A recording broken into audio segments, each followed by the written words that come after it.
Okay, we are live and in person. Looks like we have a picture and audio. We're good, so I'm gonna get this show on the road.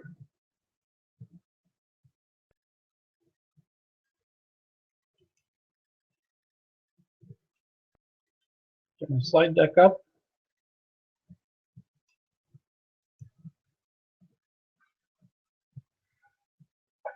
And let's get started.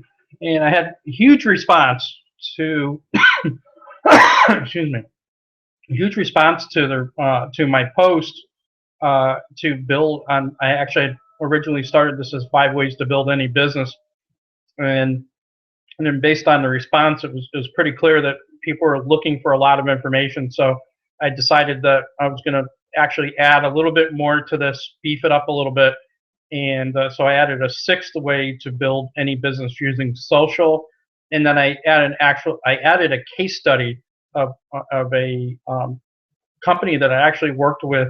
One of the companies I worked with to actually help them build their brand and expose it, and there was some good, bad, and ugly in that case study, and so I'm going to share all the details of that and hopefully keep this in under an hour. So let's get started with the meat and potatoes. Okay, disclaimer. Have to have the disclaimer. I'm not sharing any back doors, side doors, or hacks. All of the platforms that I'm going to talk about are pay to play, and that means basically they sell advertising, and so what they expect from the people who are using the platform is that if they're going to be selling any products or sharing any links to sell products, that they're going to actually pay for that advertising. So we see it way too often. People spend all kinds of time and effort building on a platform, building a following, and then they start violating the terms of service and they get booted off the platform. They lose all of their connections and their links get shut down. So the things that I'm going to be sharing with you today are, basically how not to do that. While there, are ways to boost your connections, I can't guarantee success. So the stuff that I'm sharing today is obviously no guarantee of success. It is going to take some effort, and generally it takes time. So people don't just instantly. This is a misconception that if I post something online, everybody's going to get really excited and they're just instantly going to share it. They know who I am. They like me because I like myself, and that's just generally not the case. And most often, the tips and techniques that I share are things that take a little bit of time, 3 to 6 months, to actually build a following, build a reputation, and then get people to respond to that. So this has to be secondary to whatever else that you're doing to connect with people. And I'm going to share some tips and techniques in here on how to actually use social to connect with people offline as well. So before the end of this session, I'll be sharing that. I also want to, put a disclaimer out there. There is no such thing as a safety zone on social media. In fact, a lot of people teach things that are really what I call non-social. They're anti-social, and so especially in affiliate marketing and network marketing, they teach things that are really anti-social and are actually counterintuitive to how people interact online and offline. So I'm going to be sharing some of that stuff today as well on what not to do. And chances are some of the stuff that you've been taught is really stuff that you should not be doing because it's keeping you from exploding your business. As a matter of fact, I found this yesterday. Excuse me. If you happen to know Gary Vaynerchuk, this is something he showed, and it's way too true. How can you be silent or not involved in a world where people are talking about your brand and you're able to interact with them? So just keep this in mind. In a case where there's a vacuum, so we've got companies that basically decided that they're not going, for whatever reason, people and brands that have decided that they're not going to participate in social. What they do is they actually create a vacuum, and in the presence of a vacuum, really that's going to get filled with something. And unfortunately, if somebody else is talking about your brand, then you have no control over it.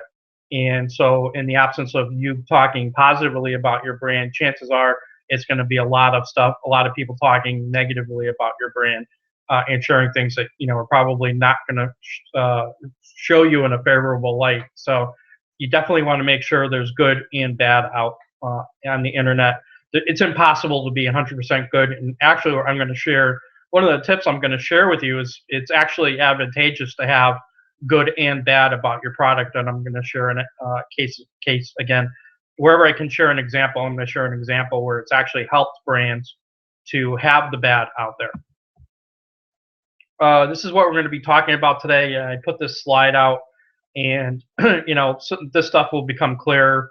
What these different topics are that I'll be covering today, and then it'll start to make sense why I kind of put these slick connections in with the different techniques I'm going to be sharing. What's the real condition of social today? And people seem to believe that wherever they are, that's where everybody is. And so that's why I kind of wanted to share this slide.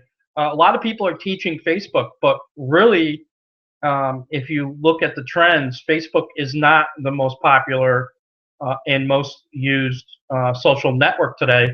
And I put this out there. Remember when there were only 3 TV channels? And remember when there were only 3 social networks? Everybody pretty much knows Twitter, Facebook, and LinkedIn. But and with everybody assuming that Facebook is the most popular network, and Facebook is doing everything possible to stay relevant.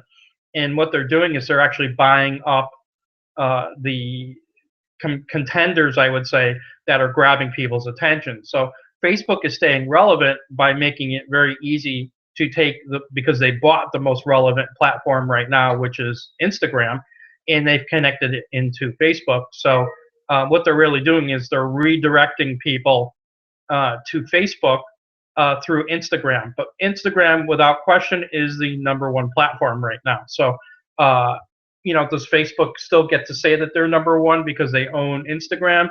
It's kind of misleading. So just keep that in mind. These platforms are changing.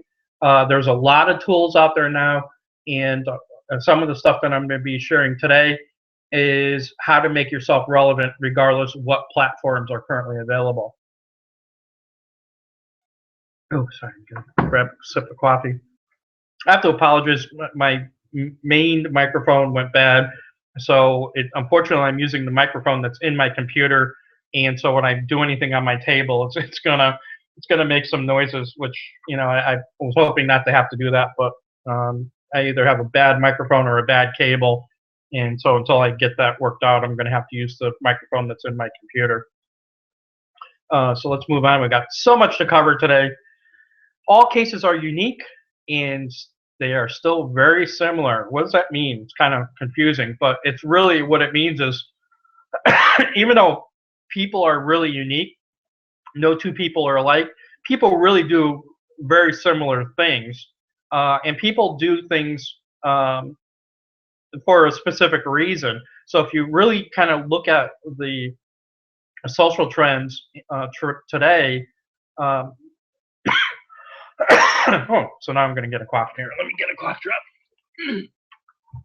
If you look at social trends today and what people are doing, they're doing things for a reason. One of the reasons why people are doing a lot of things they're doing today is just because it's kind of information overload. So they're being steered in a lot of different directions. They're getting information via billions of different channels that are out there, and because of that, you really have to focus on what it takes to grab somebody's attention.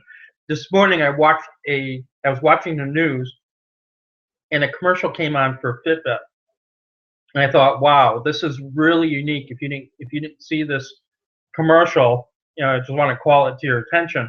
What these brands are starting to do, and I just caught it this morning with Fitbit, is the message is not just visual, because these brands are starting to realize that the TV that's in front of you probably is not your primary screen. So when this commercial came on, it's it's a bunch of Fitbit stuff, kind of tied into. It's a bunch of different ways to use the Fitbit. But again, it wasn't all visual; it was audio. So they had this cute kind of jingle song, fit this, fit that, fit the other thing. And so it caught my. That's how they caught my attention. It was fit this, fit, fit, fit, fit. It kept being fit, fit, fit, fit, fit, and then at the end it was brought you back to Fitbit. But all the way through this jingle, they kept mentioning fit, fit, fit, fit. They kept putting the brand out there, so you didn't have to be watching the screen. The message was still playing in the background. Very, very unique and really innovative when you think about the fact that people are really probably not looking at the screen when the commercial comes on. Instantly, they go to their pad, they go to their phone, they go to their laptop. I mean, most of the time when my TV is on, my laptop is in my lap, and so when the commercial comes on, I'm jumping into social media. I do a lot of studying online for going to YouTube and places like that to find content that is really relevant for what I'm doing. So those are things you have to think about. Most people just assume that when they post something, everybody's going to want to see it, and it's the opposite. You have to earn people's attention today because they've just got so much information. It's not because they don't like you. It doesn't have anything to do with you personally. It's just that they're being bombarded with information from every angle, and so you really have to do something to catch their attention and hold their attention for more than a few seconds. One of the ways that it helps to do that is to kind of look and sound like the competition, but better. So what do I mean by this? I actually shared something the other day in another webinar that I had hosted about companies that have really exploded over the last let's say 10 years, and companies that have gone from kind of like zero to over $1 billion.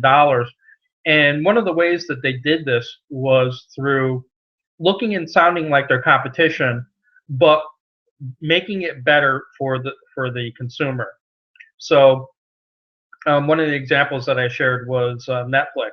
Okay, we knew that the video rental space, had a lot of things that people didn't like about it.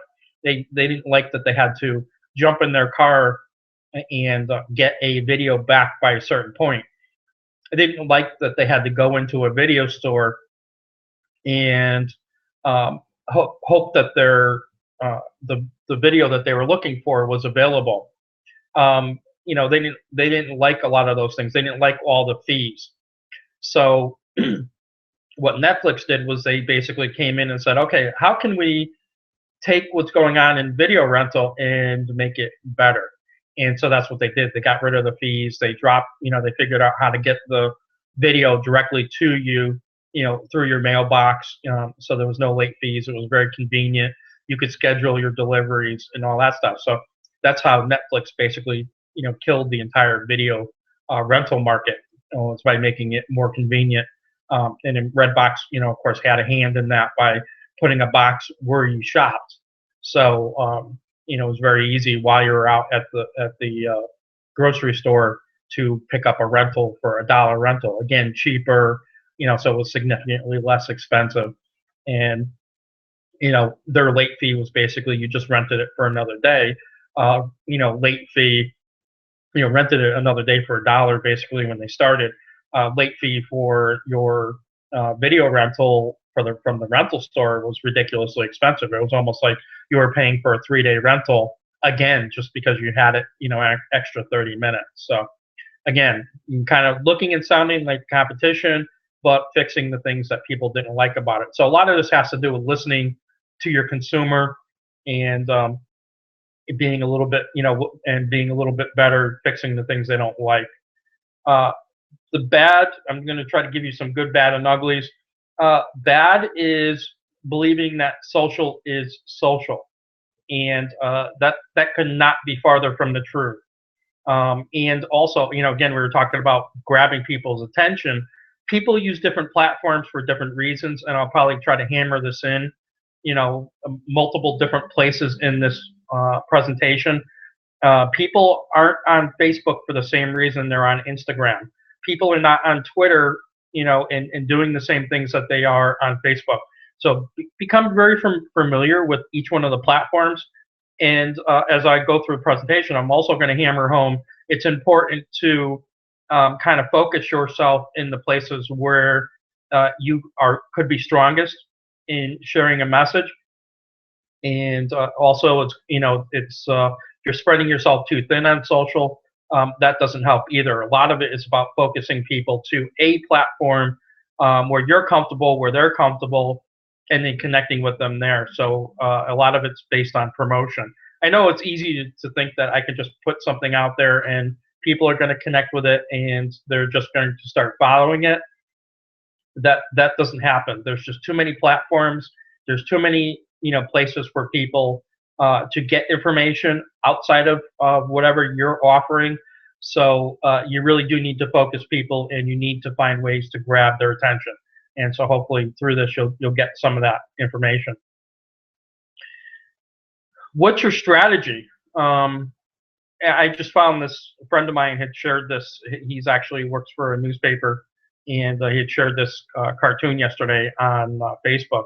But people have a misconception, that there's some value in just going out and exposing. And of course, a lot of people sold this through their training webinars and things like that. But you can't take likes, and that's the reason why I want to share this. You can't take likes to the bank. You can't take shares to the bank. You can't take +1s and thumbs ups and all that stuff to the bank. So, of course, you're looking for people to interact with your stuff, but at the same time, it has to be for a strategy. Like my strategy with this webinar that I'm giving away, I'm obviously adding value of sharing how to expose yourself and build a business based on social.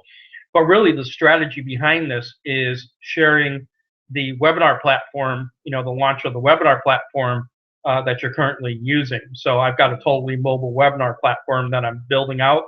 And so that's my strategy, is to show people that you can use your mobile phone to expose people and build a webinar type presence online. An object in motion tends to stay in motion. The reason why I added this is critical, and a lot of experts are teaching people to do this. Everybody's out there talking, and if everybody's talking, who is listening to the conversation? So you can generally, it's very easy, since everybody's talking and nobody's listening, if you become a listener and a participator, you will get somebody's attention. It's easier to add your comments to a conversation that's already in progress than it is to go out and try to start a conversation with strangers. So if I start a conversation and I just challenge you to go out and look at your Facebook or Twitter or whatever you're most comfortable with, and look at the people who connected with your conversation. 99% of the time, you're going to be talking to the people who are already in your network. Where if you can now add to a conversation, you can start connecting with people who are not in your circle, your local circle, and you can start building a rapport, start building a reputation with those people, because now you're starting to add to somebody else's conversation. So if you do it in a meaningful way where you're connecting, and not necessarily, I would say, creating posts that are objectionable to the person. If you're doing it in a way where they see that there's a connection, then all of a sudden you can start building rapport with this person, and you can start building a relationship. So, again, it's a lot easier to connect with people if you're listening to what they're saying and responding to what they're saying, versus trying to create conversations and hoping that somebody responds and connects and responds to that conversation. Obviously, you want to have a balance of both things going on, but the best way and the easiest, least friction way of connecting with somebody is to answer whatever they're posting and start connecting with people that way. And it works offline the same way it works online. if you're at a party and you're just doing all the talking, eventually people are just going to mentally tune out. So at some point you want to join in the conversation. And again, that's the easiest way to meet strangers, is to just join in their conversation that's already in progress. Connect based on interests, not products. If I promote my product on my page, it's like the news. How many times can you say the same thing over and over and over again? So if you connect based on benefits and interests and things like that, not directly based on a product. If you one of the best ways for a long time for people to connect online was to basically share a benefit, direct people to some type of a blog post, and then share the links on the blog post. We know from just from recently, it's become harder and harder and harder to just connect people to a blog post and get them to take action based on a blog post. I know people sell this stuff, but you just have to look at, okay, what's the reality? What are people really doing? And people pretty much have tuned out advertising on a page. I'm not going to say it doesn't work. It just takes a lot more people being directed to the same information in order to get them to make some type of take some type of action or make some type of a response. Auto exposure. This is an interesting one. If you look on your pages now, actually Facebook has over the last few months has tried to really reduce the amount of auto exposure and reduce the amount of posts of things that should be auto exposed. And what happens is, and we see this over and over and over again, especially with people who are in affiliate network marketing positions, what happens is the company will make a post, or somebody will make a post, and then people will grab that post and then start reposting it right away on their page, not realizing that all they had to really do was just do a like, and it would automatically get exposed to their friends of friends. So if you go to Facebook, you'll see the post, and then you'll see below it will be the number of people, 2, 3, or 4 people that have then shared that post. So it's basically what Facebook has kind of done is they've demoted situations where it would have been auto exposed anyway to friends of friends. They've demoted your post. So the fact that you've shared it or posted it will now be secondary to the actual post that got shared. So be cautious on platforms where you're overexposing stuff, because and like I said, platforms are trying to eliminate double, triple, quadruple posting by demoting the person who is actually shared the post. So that at that point, then they're starting to basically say you're not as relevant as the post, and so you never want to be in a situation where you're less relevant to the information that you're actually sharing. So if you see that, if you see a post where you've been demoted and you've got 2 or 3 or 4 people sharing that, just keep in mind that's making you less relevant. That basically they're saying you're not as relevant because you're just duplicating and triplicating and quadrupling, posts that from other people. You would have just as much exposure to your friends if you had just checked the box that says, I like this post. So friends of friends generally get to see stuff of people that post. The big bad wolf, deleting and ignoring negative posts. I know I could say this 100 times, and I'm still going to have people that are going to deny that this is of value, but I'm going to say it anyway because nothing is more true than allowing and not ignoring negative posts. So, and I'm actually going to share my Tempur-Pedic story. It's not my story. I wasn't involved with this program, but I did follow it through to its demise, I hate to say. Negative posts actually help a brand. And so why is that? I know it sounds weird. Negative posts, what has happened in our society is, and people have become have noticed it and they understand it. What has happened is companies have basically create what's called syndicates. And so what they do is they will make a post, and then they get people who are involved with that company and or product to then start to talk up the product and basically for the benefit of exposing the product. So a good example, I guess, would be like this Tempur-Pedic story that I'm going to share in a second. It doesn't help your brands to only have positive posts because people are aware that this is the type of thing that happens.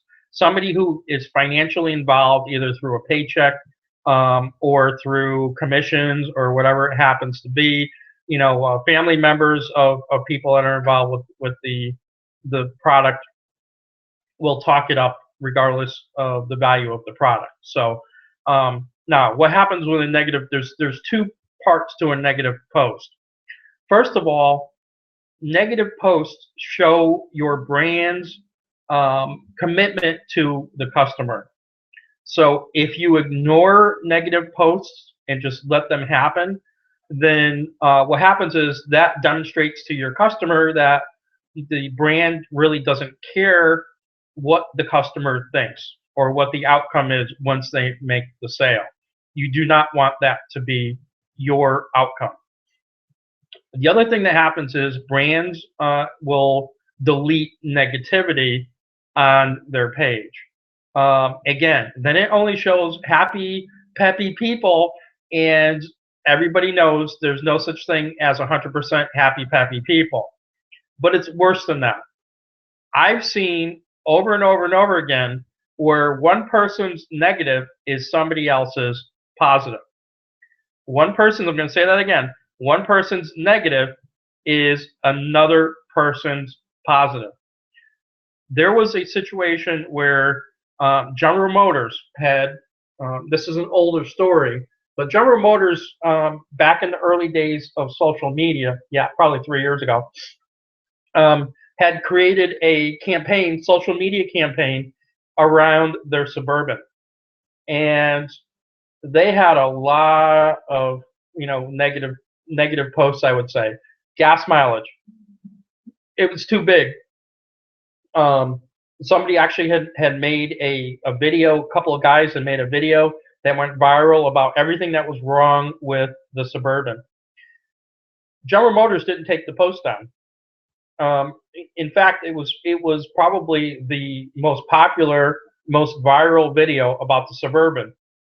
They were interviewed and they said, "Why did you not want to take this viral negative video down? Because it really shows the Suburban in a bad light."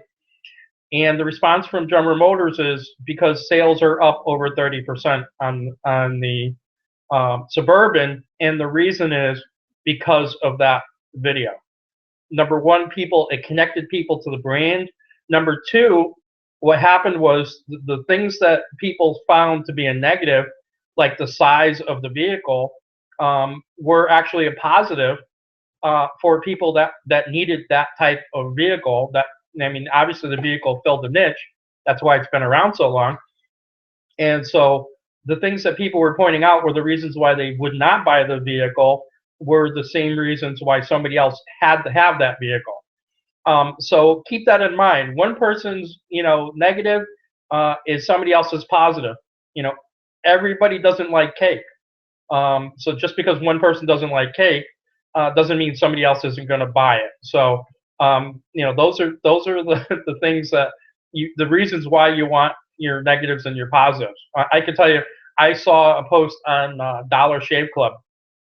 Somebody had posted a ton of negative things, and when I looked at the person, it was really questionable whether or not this person had actually ever used, Dollar Shave Club, because I had used their razors, and things that I had saw that they had posted were things that they had that somebody else had posted someplace else. But bottom line, I started seeing the posts below that, those negative posts that basically said the razors were terrible and they didn't work and this and that. And somebody, there were people below them that said, you know what? Now I really have to try this for $1. I'm going to try this razor to see if they're really that bad. So what this person didn't realize was they had actually started to build curiosity around, how could these razors really be that bad?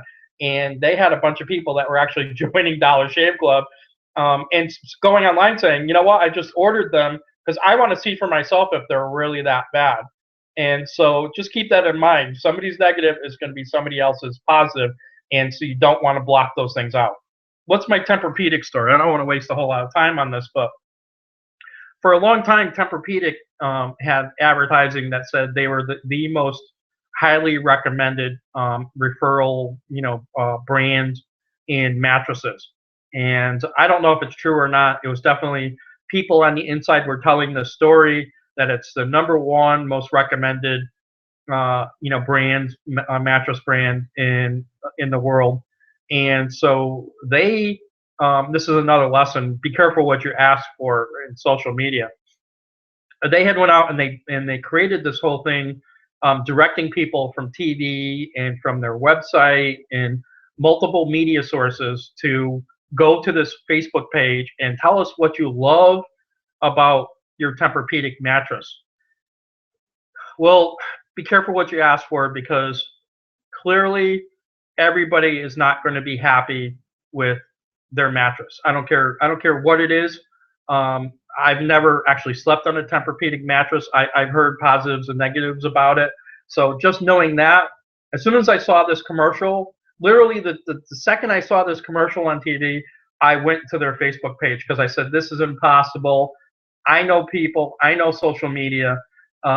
If you tell people they have to tell you something positive, there are definitely a lot of people out there that if you try to make them say something good, they're going to say something bad. They will search and search and search for something to not be good about, the mattress. And I went to the page, and sure enough, it was happy post after happy post after happy post. I said, this is impossible.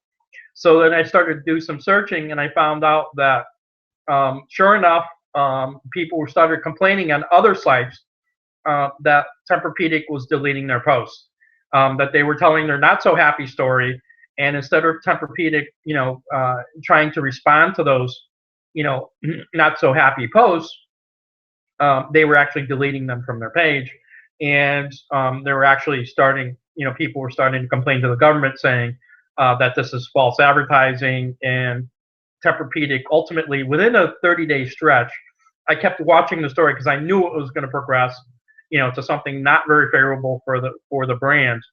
And sure enough, they had taken down, within 30 days, they had to take down those advertisements. They had to redirect the whole campaign, and whoever they were working with basically said, you know what, we've got to stop deleting these negative posts, and you have to start responding to them.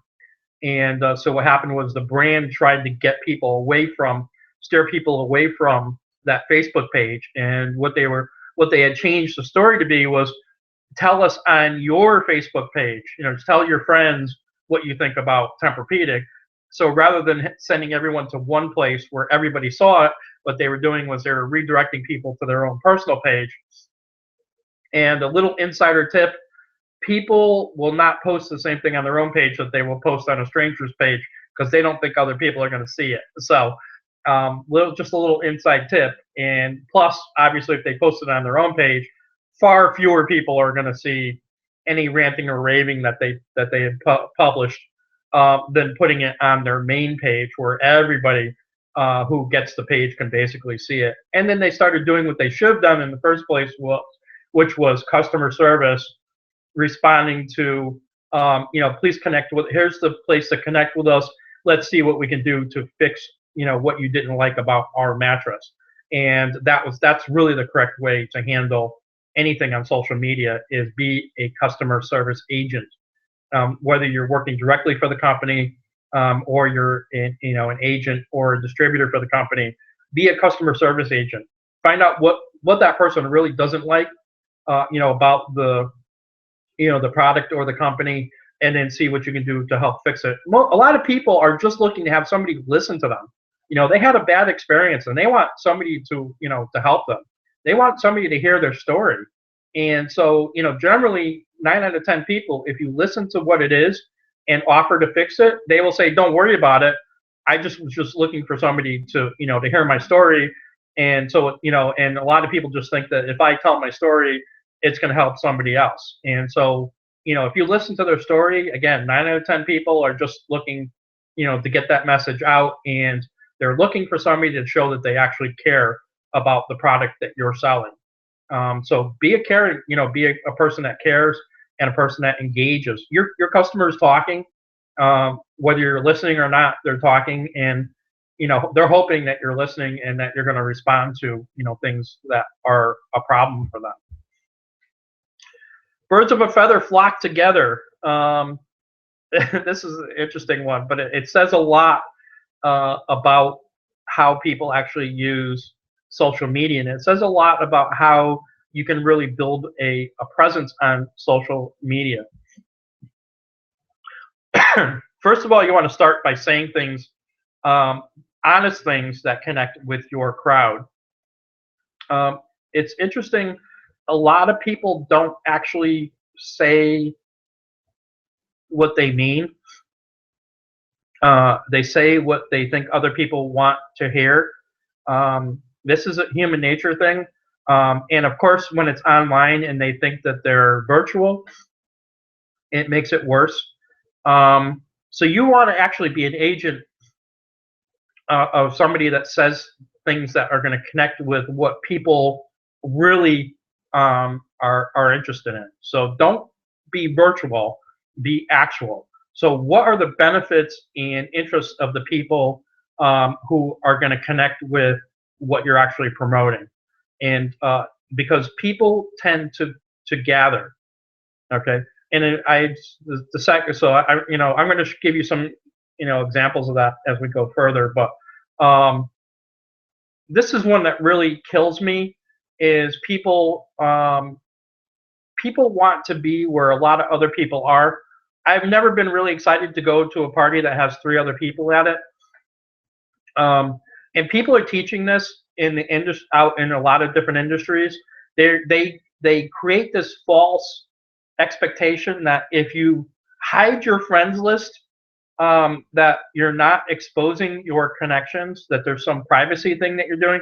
First of all, Facebook is the only platform that allows you to do this, and the reason why they did this was in response to other privacy things that were brought up in the media, and so it was kind of a knee-jerk reaction on Facebook's part. Nobody at Facebook believes that you're going to be able to somehow protect your connections if you hide your friends list.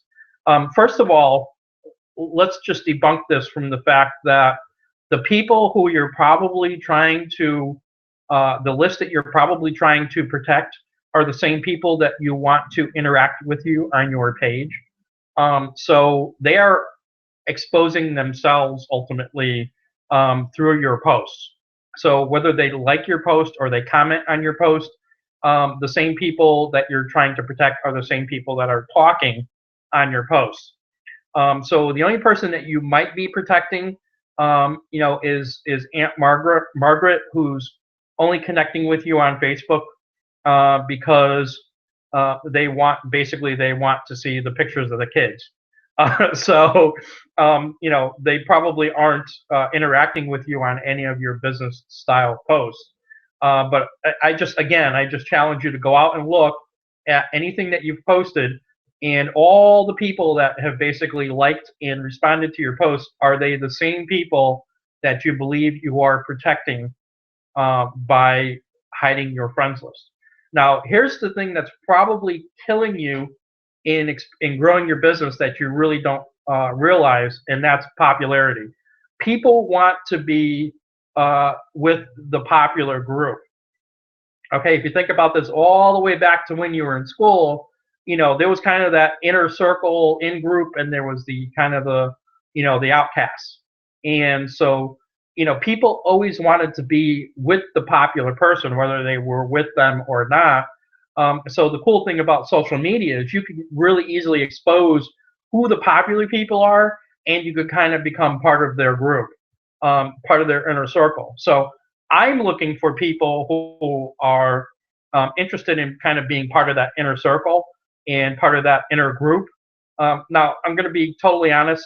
Facebook has never been a place for business, even though that's where they get most of their advertising money and that's the reason why they're really strong in advertising.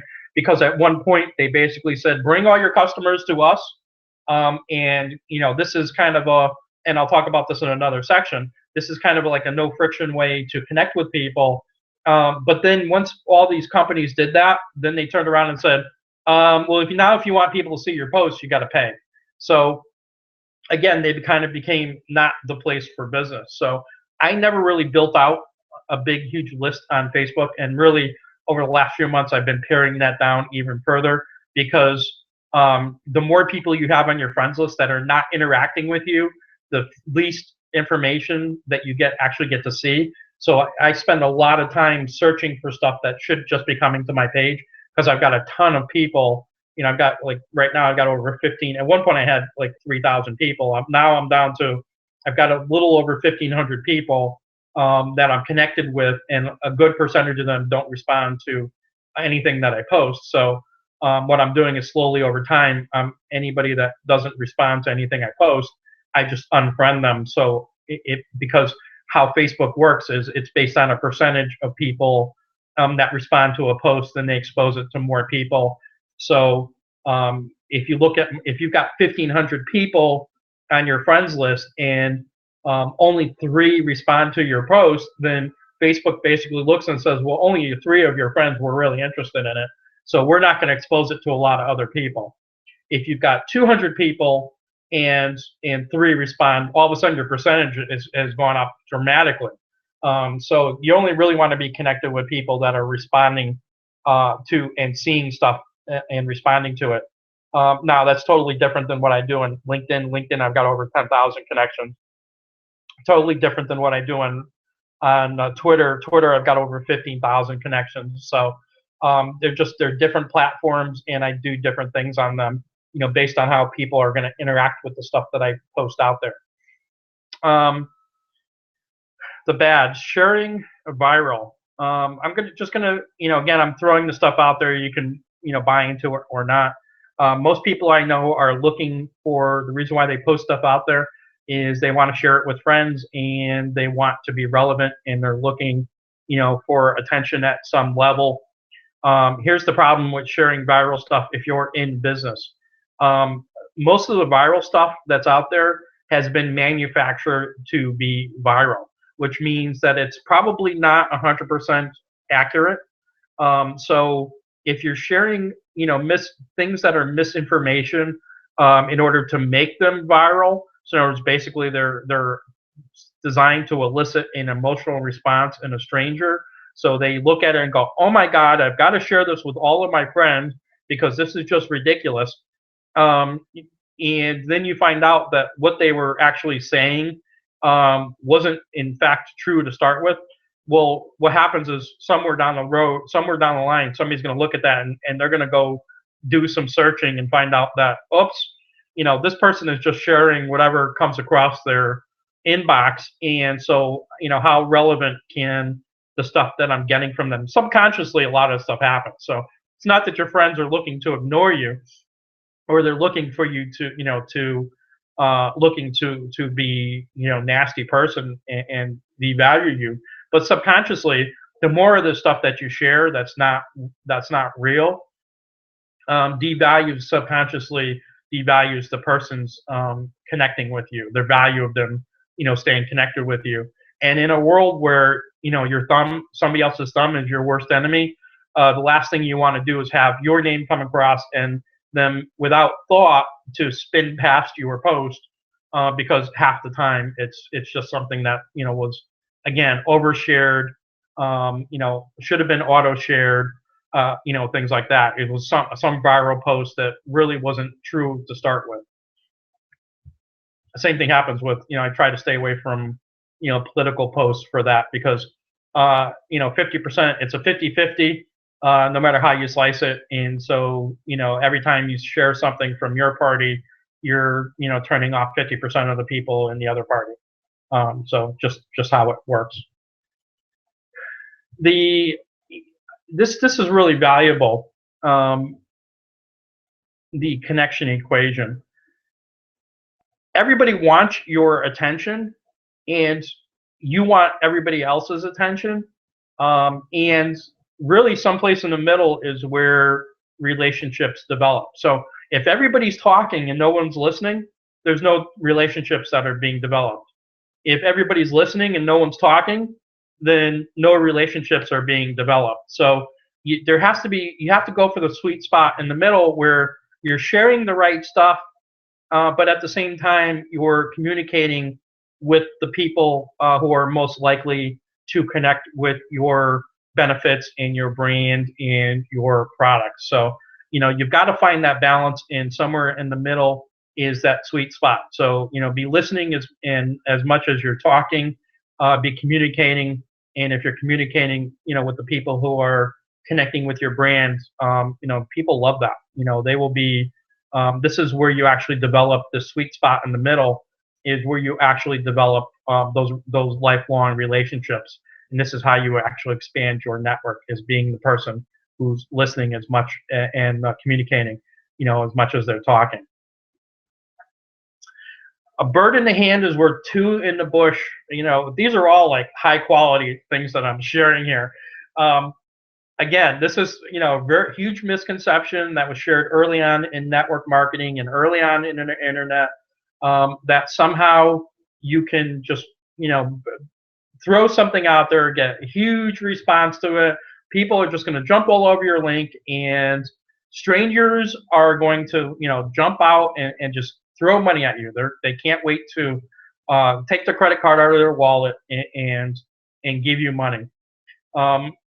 If you've gotten nothing else out of my recent posts and out of this, most of the brands that are out there that are getting huge success in using social, you'll find that they use very, very expensive and very complicated and intricate programs that are led by experts.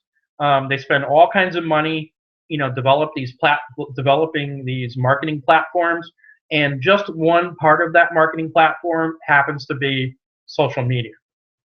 So they've got commercials that are going on, they've got print advertising that's going on, and social media just ties into that. So it's, for them, social media is one exposure out of a number of exposures that they've basically paid an expert to position the way that they know how to position. So now here comes Mike Zimmer, who's doesn't have $1 million, who isn't able to now go advertise on TV and radio and in print, and I throw something up on social media, and a couple of people see it, and I get no response. That's the reason why. So it really makes sense for you to build your network one person at a time. One person is greater than no people, and if you've got one person coming to look at your brand on a regular basis, and you found a way to get people's attention, that you get one person at a time to come to you, then what you're actually doing is now you're starting to build relationships. And when you built a relationship with somebody, you're no longer selling a product one time to get somebody to try it. You're selling products over and over and over again, because the person who's buying this knows, likes, and trusts you. They know, like, and trust your products, and they know, like and trust your brand. So that's the value of a relationship. Be careful about, again, I just already threw this out, following false prophets. Anybody today can go out on social media and say that they've gotten some level of success, and they don't need to go out and they don't need to show you any proof that they've actually been able to do that. So again, just because somebody has requested them and they've got 4,000 friends, doesn't mean that they've been successful. Because somebody gets thousands of people go to an event, that just basically means they were really good at marketing that event. That doesn't mean that the content of the event is any more valuable than anybody else's content that's available, for free online. So watch yourself following false prophets. There was a I talked about this early on in this presentation. There was a time when people were out there selling, basically as a syndicate, working together, selling information that was not, that they knew was not accurate, but because so many people were talking about it online, people just assumed it must have been correct. And so those are the false prophets that are out there. So unless you've tried it yourself and you've seen real results on it, then don't just assume it's working because somebody told you that it is. I'm going to try to go a little bit quicker here because we're coming up on the hour.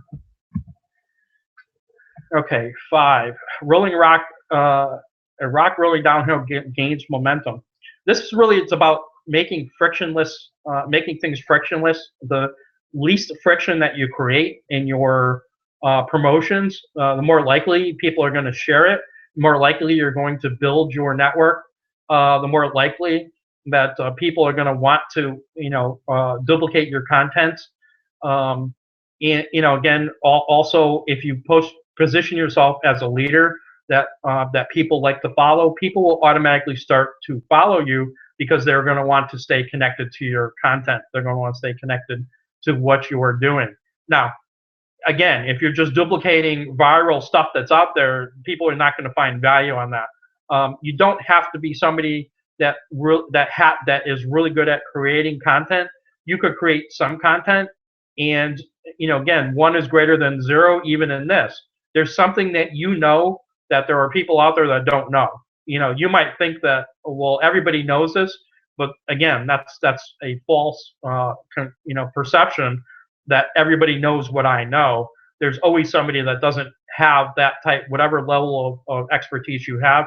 There's always somebody that doesn't have that level of expertise, and will thank you for sharing your level of knowledge. So it has a lot to do with being a leader and making some of your posts about being a person who has a level of knowledge, and not assuming that everybody knows what you know, and assuming that there's like millions of people that probably don't know what you know because they're not in your industry, or they don't have your product, they don't have your product knowledge, they don't have your results, they don't have your outcome.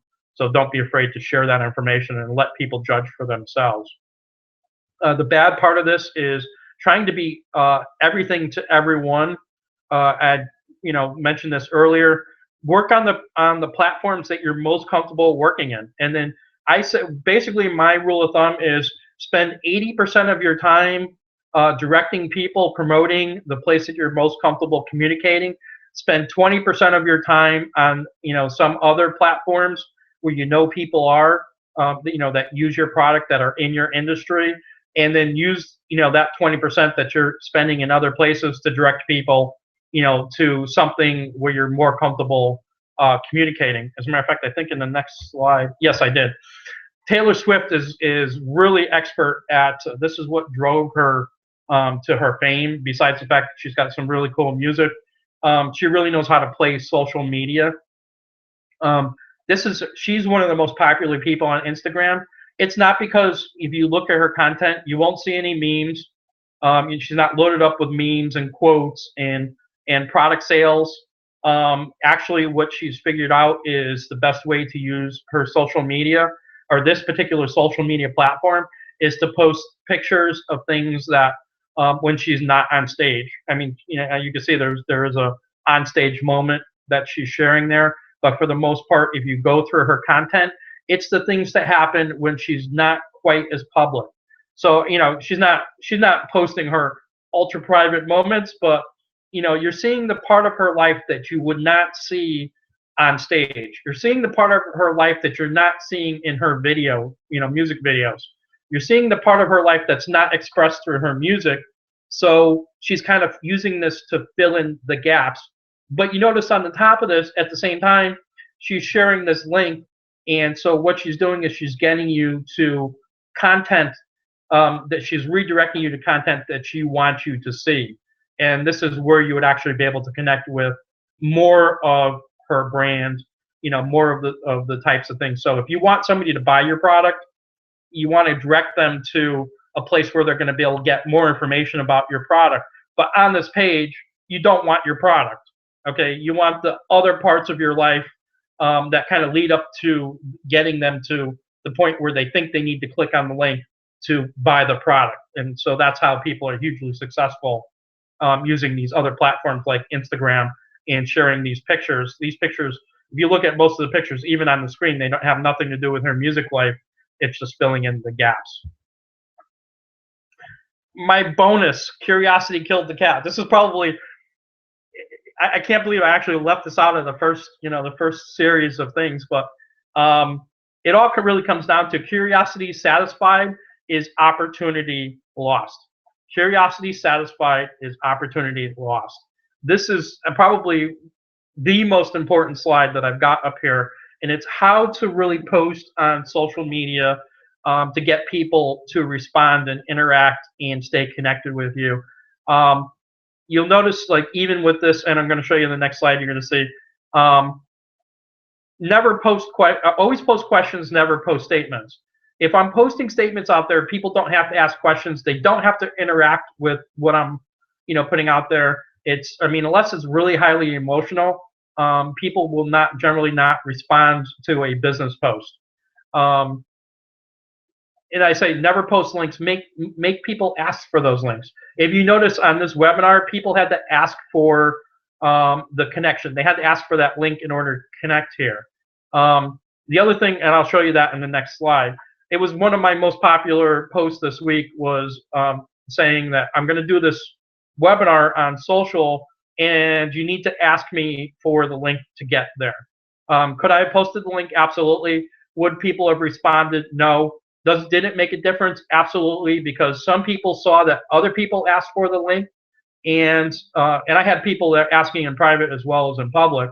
But I had people that most likely responded to that post and asked for the link because they saw that 20 other people asked for that post, asked for that link. So it created curiosity. If all those people want that, then it's probably something that I want to watch. Also, a good part of this curiosity thing is building a VIP club, an inner circle. So if people want to be part of something that's secret and private. So if you build this, it doesn't have to be secret, and there are no secrets, but just a perception of that there's an inner circle, it's automatically going to drive some people to want to be part of that club. So again, it creates exclusivity. It creates curiosity. Mostly what it does is it creates curiosity. Why does somebody want to be part of that club? Let me get on the inside of that club and see if this is something that I really need to be part of.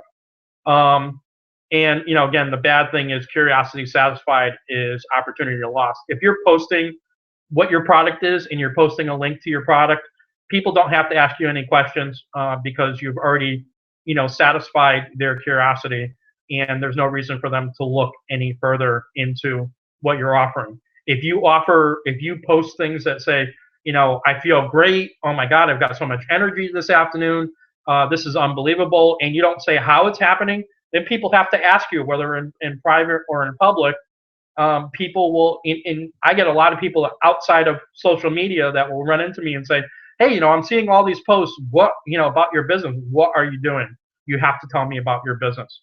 And that's what you're looking for. You're looking for people not to feel like they've already satisfied their curiosity. They have to come back to you and say, what are you doing? Could you please, involve me in what you're doing? That doesn't mean they're going to join, but what it is this is what, other people call attraction marketing. So you're attracting people. It's so much easier, again, frictionless. It's so much easier to join a conversation that's already in progress. If somebody's asking me about my business and they're curious about my business, then isn't it so much easier to then answer them because they're already interested.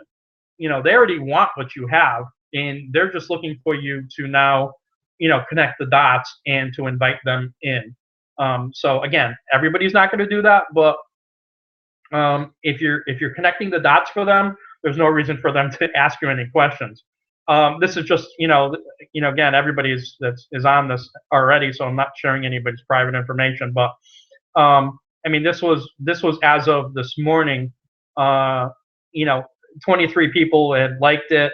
I had over 20 plus responses just on public. about this post. Again, one of the most popular posts that I did this week. If you look at, my other posts on the page, it's probably two people, three people, liked it. I told them this is what I'm going to do. I gave them a teaser. I didn't give them the link. People had to ask for the link. All of a sudden, you've got a lot of people interacting and responding with you. Please tell me more. Please show me what's going on.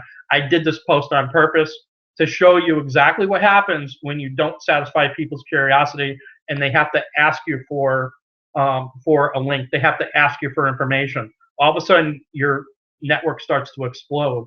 Your connections with people start to explode because people become curious. They want to find out what is this? How do I get more information? So all you have to do is look at what I do, follow what I do, and I'm living what I do, what I teach other people, other companies to do, what I've taught people to do over the last 10 years. You'll watch it transact on my pages. Okay, not that I'm looking to sell people things, just that you'll find those things kind of unraveling on my or launching on my page. Pepperidge Farms, my case study. This is actually this really happened, just like the Steve's Tea thing that you saw on my page. People are probably looking at my Steve's Tea thing saying, he's just making this stuff up. No, you saw the actual person who ran that promotion actually connected with me years ago on Facebook and stayed connected with me and actually responded to my Steve's Tea post, about trying to thinking that social is easy and you could just give stuff away and people are going to respond to it. It's not how it works. And that was true. I mean, I thought somebody was just running, a contest to, I didn't even connect it to Steve's Tea because obviously I connected with them for a reason. I started following them because I wanted to find out because they had some really cool teas that taste really great. If you haven't tried Steve's Tea, they're at, like Whole Food stores and things like that. I think they're at Target now, pretty much nationwide at Target. But I wanted to find out when these new, things came out, and they started private messaging me like I had won a contest that I didn't even realize that I was involved with. I completely ignored the post. I mean, just think about this. How many emails do you get in your inbox? Congratulations, you won the lottery. Congratulations, you've got this person in Nigeria. The prince in Nigeria wants to give you millions of dollars. So, I mean, this has been going on for a gazillion years. So when I get a post on Twitter, congratulations, you won something, automatically I assume, there's something not quite right about it. And I didn't even connect it. I just saw, congratulations, next. My thumb did the walking. So, just keep that in mind when you're trying to give stuff away online. You can't give away money. I guarantee you. If you say congratulations, you won $100, 99% of the population will completely ignore you. If you say, and these people were trying to get my address, I'm like, yeah, right, that's going to happen. Why do you want my address? Anyway, so here's my Pepperidge Farms story, and this started very innocuously. If you're not familiar with Tim Tams, it's probably for a good reason. This is an Australian brand, and Tim Tams are hugely popular in Australia.